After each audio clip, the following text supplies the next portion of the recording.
What's going on YouTube? Welcome to another video. We're benching, we're moving the bar. We're trying to get back to normal here, clawing our way slowly but surely back to kind of what used to be the standard and achieve new goals and new heights. But like anything else in life, you got to start off somewhere. So we're starting off with the bar here. Honestly, I just recorded that set. Usually I will just jump to the working weight, but there's always some warm-ups that go on behind the scenes. Working our way up here on bench. And these warm-up sets, what I'm really trying to do is just find my groove. And they're a great way to gauge fatigue and how the day is going to go. If the weights start moving, pretty quickly in the warm-ups and you can find your groove early, you're probably going to have a good bench day. If you start, moving the weight, feeling some joint aches, stuff like that, it's probably a good sign to reevaluate, what your threshold's going to be. But things are moving okay today. And you can see kind of here, I've got a band in between. The bench I normally use wasn't available, so the usual ones are pretty slippery and slick, so throw a band across the middle and you've got some friction to hold you in place. So not working with a lot of weight here, just slowly but surely. But if you watch the warm-ups to now, the tempo is about the same, moving at like the same speed, which is important. Obviously, at those heavier thresholds, when you start approaching, maybe not your max, but like your rep max, you'll start to feel and you'll start to see kind of the struggle, the grind. But that's not going to be evident at these lighter weights. Again, this is all mainly for calibrating myself back to that, learning the movement patterns again, and becoming efficient. And essentially jamming yourself back into positions you probably hadn't been in a while. So repetition is king. Trying to emulate every set as efficiently as you can.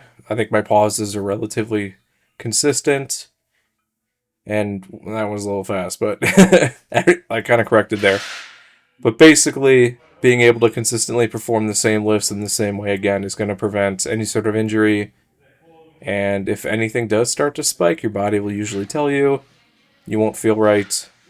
Things may not move as quickly. Weights that you normally throw around, I feel like they're fighting you back.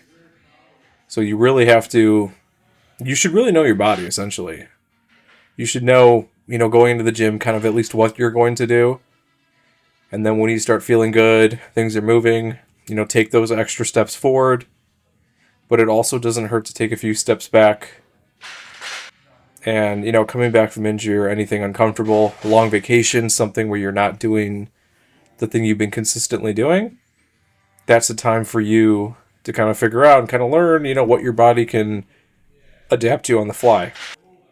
We're all going to have absences and take some time away.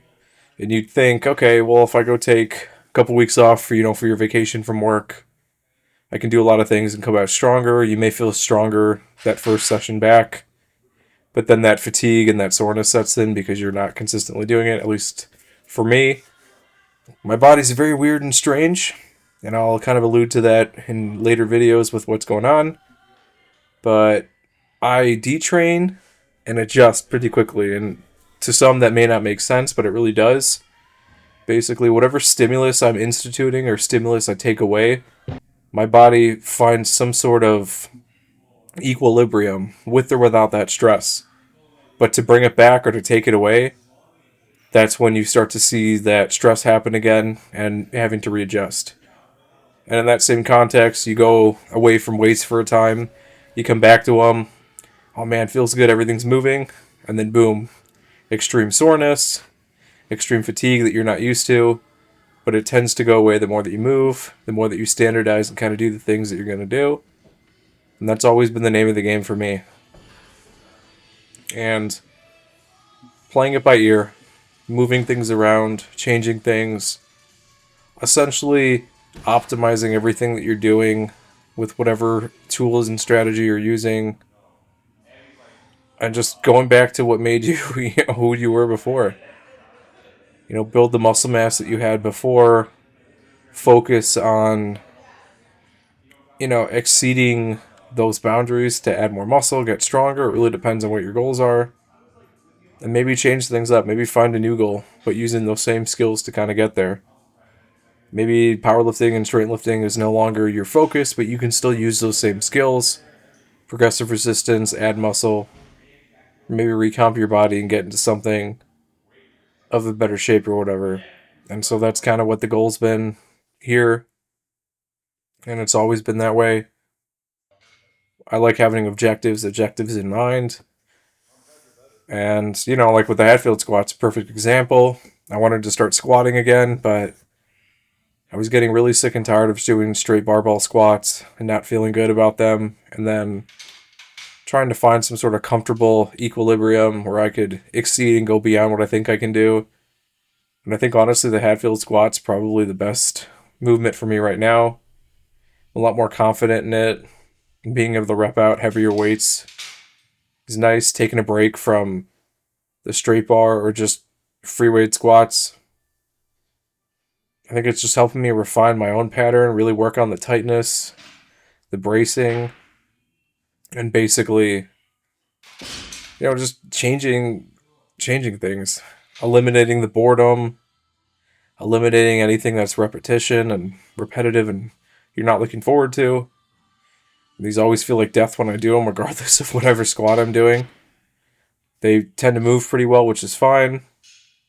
But, not a lift I've prided myself in, and I've made that known, which is, kind of karmically ironic when you think about the only thing you're able to do is your least favorite exercise during the ER to PR series and now the rebuild.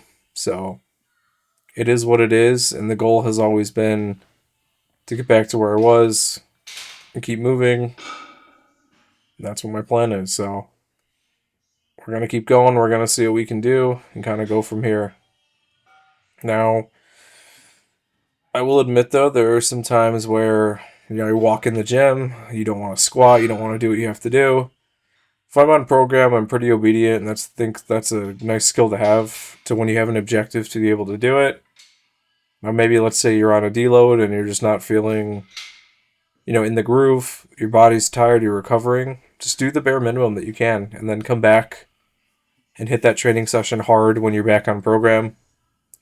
I found that works best, and sometimes you don't always have to push yourself, you know what I mean? You can taper yourself a day or two here and there and kind of adjust. That's kind of what's happening with these sumo deadlifts.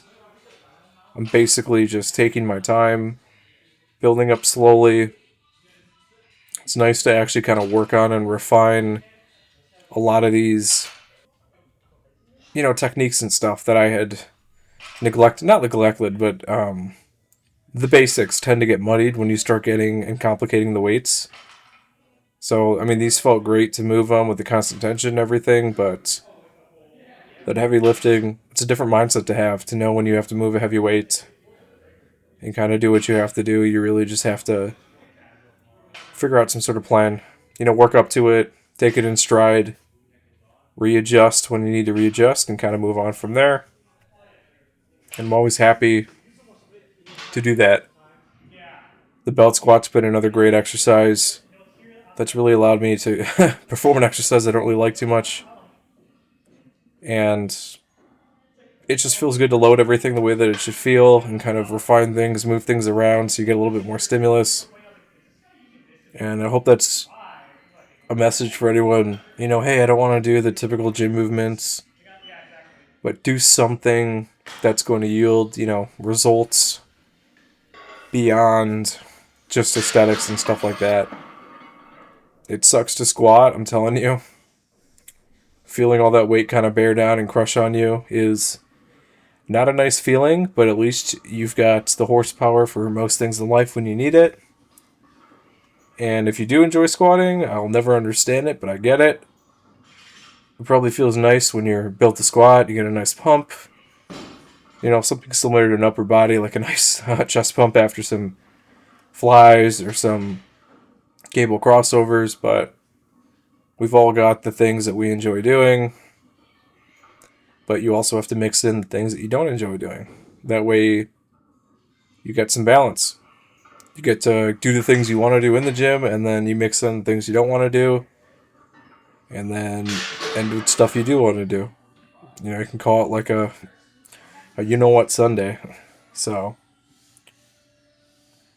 you know the usual unilateral leg press, and honestly, I'm only showing this stuff. This is not, this is kind of why I spent a lot of time debating whether I wanted to do these YouTube videos outside of the main movements. Like, what's the real appeal? But I know some people are interested in the process of everything that's happening and what we're doing, so I figured I'd show it. And I wish we did have a little bit more cooler equipment that we could use, but in every gym I've been in, I've made use of what I have to do. I've made, compromises on stuff. I've switched out exercises. It really just depends what's available, how busy the gym is, and kind of along those paths. So, again, the lower body, there's really not a whole lot you can do outside of squats, squat variations, deadlifts, and then isolation. It's not exactly the greatest, most exhilarating type of workout, but super necessary. Just refine everything, treat everything the same way you treat any other body part. You're not going to get the same crazy pump that you'd get on shoulders and chests and stuff, but it is what it is, has to be done. Teaches good discipline. You really just have to figure that stuff out. And honestly, I'm like rambling at the end of this video because I'm sitting through watching and I'm like, oh man, that's what I did. I really miss the strongman stuff, I'm not going to lie.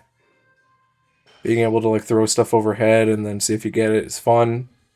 It's bodybuilding stuff, man. I don't know how these pros do it. It's just mundane. I don't know. Maybe they have cool hobbies outside, watching movies, in between those long cardio sessions and stuff like that. I don't know. I don't even know at this point. Once we get to a point in this video where we're just rambling, you can kind of tell the end's coming soon, and you're right. So, like, comment, subscribe. I'll see you in the next video. Keep watching the series. We're going to start putting more weight on the bar. Ongoing issue throughout his training camp, even going as far to 20 times in the lead up to the fight. He follows this up by... Thanks for watching the latest video. If you want to help support the channel, I actually own my own wet shaving and grooming e-commerce website where everything's handmade by me. It's www.apexsoaps.com, and you can get a 10% off code using wet shaver. We've got some cool scents here. We've got some Coca-Cola scents, a horchata scent, traditional barbershop, just some really cool stuff. And you can purchase samples or you can buy the whole set. If you have any questions, feel free to reach out via email. Be quick to respond. Thanks for watching.